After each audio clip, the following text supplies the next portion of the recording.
이 영상에서는 러시아의 그림자 선단 유조선들이 여러 해상 지역에서 왜 손쉬운 표적이 되고 있는지 분석합니다. 말라카 해협, 영국 해협, 아덴만 등 주요 해상 무역로를 따라 점점 더 많은 국가들이 러시아 석유 운송에 맞서고 있는데, 이는 더 이상 러시아의 심각한 대응을 두려워하지 않기 때문입니다. 점점 더 많은 국가들이 이 유조선들을 별다른 후폭풍 없이 납포할 수 있다고 판단하면서 러시아가 해상에서 자국 석유 수송을 보호할 능력이 붕괴되고 있는 현상이 나타나고 있습니다.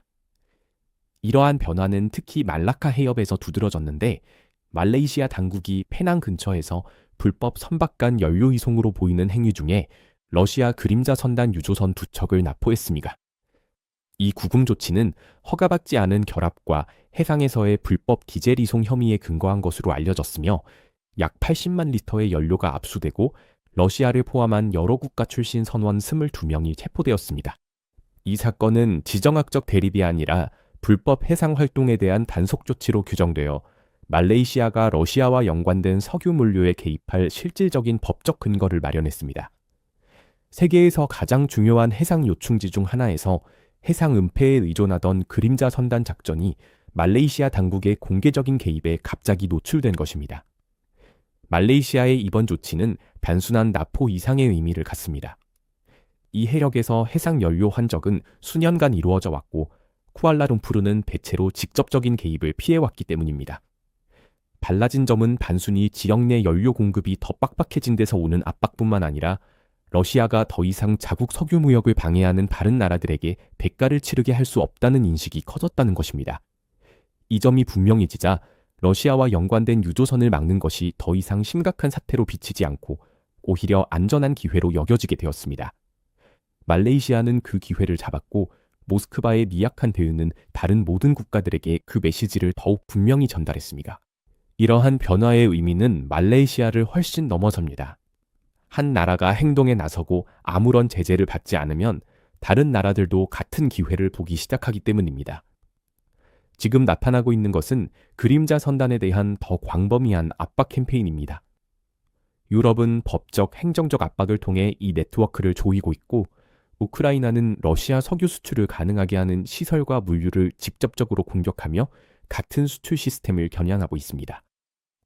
이런 압박이 여러 지역에서 동시에 가해지면서 그림자 선단은 점점 더 노출되고 안전하게 운영하기가 훨씬 어려워지고 있습니다.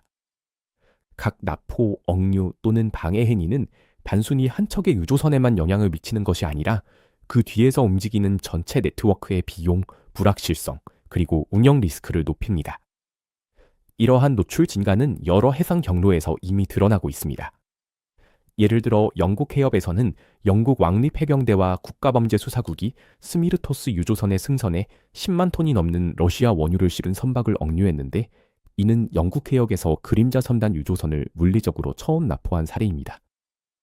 발트해에서는 스웨덴이 진후이 유조선을 허위 국적기 사용과 적절한 보험 미비 혐의로 억류한 뒤 해사법 조사에 따라 추가 검사를 위해 정박지로 이동시켰습니다. 북해에서는 네덜란드가 긴급 입법을 추진하여 허위 국적기를 단 선박에서 제재 대상인 러시아산 원유 화물을 검사하고 강제로 정박시키거나 심지어 압수할 수 있도록 했습니다. 예멘 인근에서는 제재를 받은 그림자 선단 유조선이 러시아 원유를 싣고 가다가 사보타주로 추정되는 공격을 받기도 했는데, 이는 러시아산 원유 운송이 공식적인 서방의 단속 범위를 넘어선 곳에서도 취약하다는 점을 보여줍니다. 이 모든 사건을 종합해보면 러시아 유조선이 더 이상 보호받는 자산이 아니라 점점 더 공격 가능한 표적으로 간주되고 있음을 알 수 있습니다. 전반적으로 이는 그림자 선단을 더 취약한 단계로 몰아넣을 가능성이 높으며, 실제 피해는 더 많은 국가들이 러시아 원유 운송을 어느 정도까지 방해할 수 있는지 시험해보면서 누적적으로 발생할 것입니다. 이런 양상이 확산되면 모스크바는 반복적인 손실을 감수하거나 원래는 부인 가능하고 저비용으로 유지하려 했던 상업 항로를 보호하기 위해 더 많은 자원을 투입해야 하는 점점 더 어려운 선택에 직면하게 됩니다.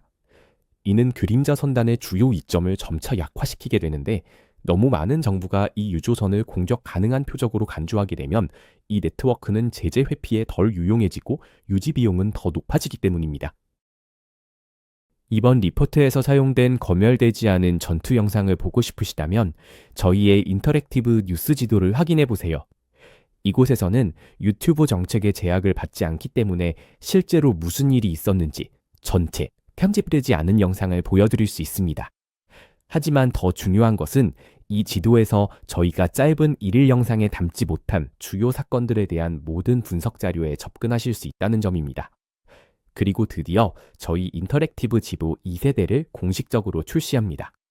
지금 여러분이 화면에서 보고 계신 지도는 대폭 향상되고 훨씬 더 강력해진 버전으로 더욱 진보된 기능과 뉴스 분석 도구를 갖추고 있습니다. 새 지도 출시를 기념해 모든 구독 플랜의 50% 할인 이벤트도 진행 중입니다. 단 4.99달러부터 프리미엄 지도 이용권뿐만 아니라 저희의 독점 전략 업데이트, 전선 개요, 전략적 지정학 영상까지 모두 이용하실 수 있습니다. 설명란의 링크를 확인하시고 저희 커뮤니티의 특별 회원이 되어보세요. 저희와 함께 해주신 모든 분들께 진심으로 감사드리며 여러분의 응원이 저희에게 큰 힘이 됩니다.